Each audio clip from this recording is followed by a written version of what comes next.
Hey,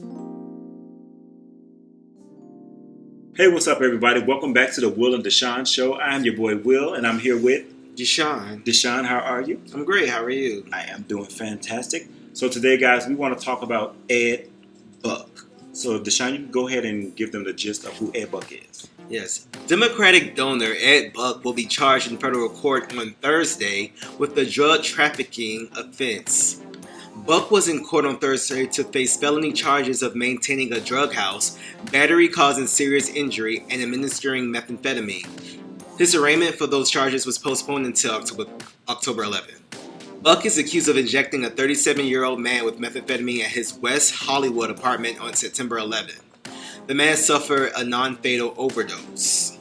Two other men, who are both black, they all black, have been found dead in Buck's home over the past few years. Say that again. Dead at Buck's home over the past few years due to methamphetamine overdoses. Buck's attorney, Seymour Amster, told reporters at the courthouse that he was just made aware of the federal charges and didn't have any additional details. Buck remains in custody on $4 million bail. Wow. So yeah, he's been getting away with this for a while. Yeah. So Ed Buck is this. He's this rich ass tech guy. Yeah, he's a rich tech guy. He's a Democratic donor. White man who prays and take advantage of disenfranchised black men. Right. So, but basically, if you put in like today's term and how people get Ed Buck on Grindr saying he's generous and getting the black boys and they partying and playing and he killing them. Right. Do you think he's killing them on purpose? He's killing them. Wow. I believe that man is a serial killer to me. He probably killed more people. Two that we know of. Right. How you just killing people? And the third one almost died from an overdose. Ed Buck is getting at each one of the guys who died, the two guys who died that's reported who died in his house. In his house now, it was meth in their system. So he's prostituting with these black men because some of them are young. Some fairly young, and he's injecting these because every person who has those two guys who have that died the same way, injected methamphetamines.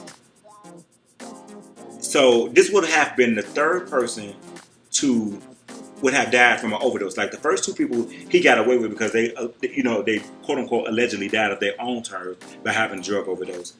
But come on now, So it's been reported that Ed Buck had been getting investigated since those times. And not only that, those were short time frames when two men had died. So, because he was caught once before with... One in 2017 and one in 2019? Yeah. It was very, kind of like back to back. And this man has been out here preying on black men, getting them high, and killing them, and murdering them. Like, this man is sick. Like, that's why you got to be careful of these people. Like, stay your ass away from Ed Buck's house. You get these rich white men fucking around. They be fucking around with the people of color. And then killing them. It gave me a little Jeffrey Dahmer tea. Right. On July 27th of 2017, Gemmel Moore was found in Buck's bathroom after Buck allegedly injected the 26-year-old with drugs. Moore had voiced his fear of Buck to numerous friends and family members, even writing in his diary that Buck had a penchant for drugging young black men whom he had in his house. And then on January 7th of 2019, damn, that was this year. Yeah. 55-year-old Timothy Dean, a well-known fashion consultant for Saks Fifth Avenue, died of an overdose at Buck's apartment. Dean's death was ruled accidental. Accidental, you think? And now another person also had an OD from methamphetamine in your house? Come on now. Like, that's not cool. It's worse than Bill Cosby. Right. He actually killing people. Murdering people. Right. This man is like Jeffrey Dahmer. He's luring people to his house and murdering them. No, Jeffrey Dahmer ate people, though. Well, he did a little worse. But yet still, he was... But it's bad. Murder is murder. He was a gay man. Murder. Right. He was a gay man who was luring people. Right. Jeffrey Dahmer was gay? Yeah. I didn't know that. But yeah, it's definitely a serious issue. I think it also speaks to privilege and people who aren't privileged. The fact that he got away with murdering 2 people. Right, and I think 2 black men. 2 black men. Right, because I think if he was doing that to 2 white men or a white woman, I think this story would have been... He probably never would have even gotten to the other 2. As soon as they would have found out about the first incident, it would have been like a case closed, shut down. We got to investigate. We got to do everything. But because, black lives, quote unquote, don't matter. It's just not that big of a deal when, we get lured to somebody's house and die of a drug overdose. Just mysteriously right. to report, and these are 2 reported murders. Right. And this is the third one who's, this person survived, and I'm sure is going to testify. This not even because this person survived. Thank God, they can finally do something about it. This man has been again luring black people, black men specifically, to his house, prostituting with these black men and killing them by giving them drug overdoses. You are injecting these people. You're a monster. You are a monster. You are sick in the head, and you've been getting away with this dirt for so fucking long. There ain't no way in the hell that as a black man would have done that shit to a white gay man. His ass would have been locked up on the first one. Right. Wasn't no getting away with it, and this about how to get away with murder. Right. God damn. Seriously. That man would have not, had that been a wealthy black gay man, would have murdered 2. Just say he did murder, quote unquote, alleged murder, but 2 white boys would have died in your house. First of all, you wouldn't have had a chance after the first white boy died from overdose in your house. They would have been on you. But I'm mad that it took so long, and I'm mad that so many people have to die before they do something about it. Yeah. This man is out here preying on people. He is a predator. Right. Yeah, definitely a This predator. man is a psycho. He's a psycho killer. He is preying. He is like a serial killer to me. He sit up here preying on black men and killing them. And he's rich, so he can give people hush money. He's donated to Bill and Hillary Clinton. So ain't no telling what judge or that's prosecutor. The reason why he kept getting away. That's the reason why he keeps getting away with it. And that's how a lot of folks get away with stuff who have money and power. They're influencing the politicians. They're influencing the judges and everybody. They're in his pockets. Exactly. And that's really how this country is ran, to be completely honest. Yeah. These corporations be running these politicians, and they get away with murder. And that's exactly what he's doing. And that's why the NRA is still so strong.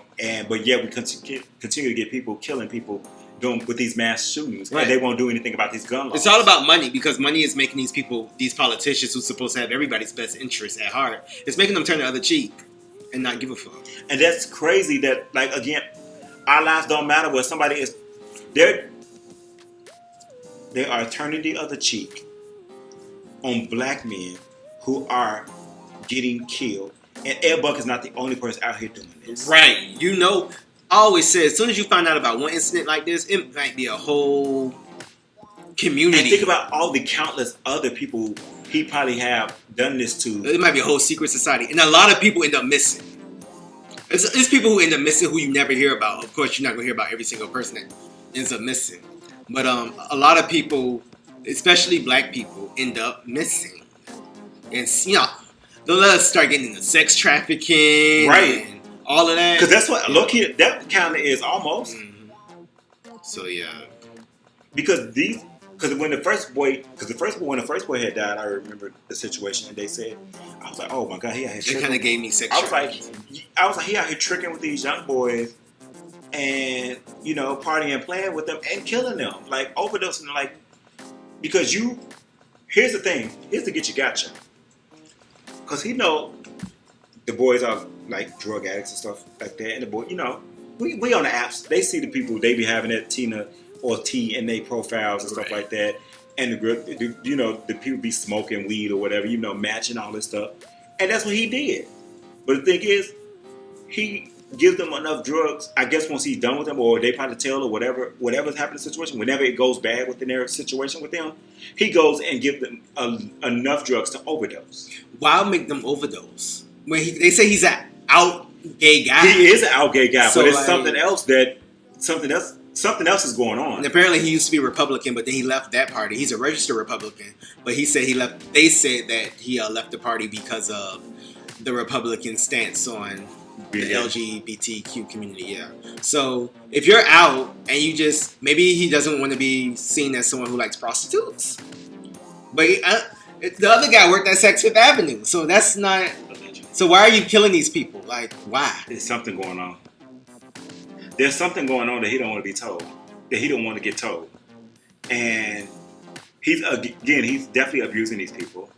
He's sexually abusing these people. He's taking advantage of these men. He probably want them to get really, really high so he can just have his way. That's what he's doing. And some people get a fetish out of that.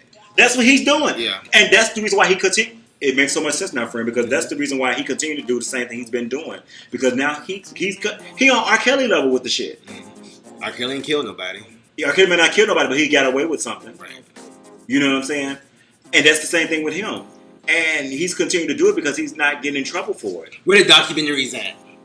Oh, it's gonna come. I want to see all the documentaries and shit. I want all the press that y'all gave and Bill Cosby and R. Kelly. Absolutely. Not that I'm covering for them. I'm just saying. They're wrong too in what they did. Exactly. I'm just saying. Man, he has this fetish for black men, and he likes to get black men high so he can take advantage of them. Yeah. But as they say, he luring them with money though. That's how he really getting them. So I'm sure they're willing to give the services to you if you're paying out the coin. But like I said, a lot of people have that fetish of you being knocked out or drug. I don't know. People got weird. That party and play. Yeah. When party and play goes wrong. Yeah. That's the name of this podcast. Okay. Yeah, when party and play goes wrong. Because that's what you're doing. Y'all both you like having these boys super high and you get to do whatever you want to them. Right. So yeah, y'all. Make sure y'all comment and tell us what y'all think about that. Stay away from around Ed Buckhouse, okay? And also tell us what you think about party and play. No judgment. And speak to us and tell us your thoughts. Make sure y'all follow us on Will and DeShaun Show on Instagram. IG. And Will is Best of Black. Don't you just love that? Best of Black. Yes, indeed. And I am DeShaun Duron. DeshaunDuron. Okay. But make sure y'all keep in touch with us. Subscribe, share, holla back. Yeah, y'all.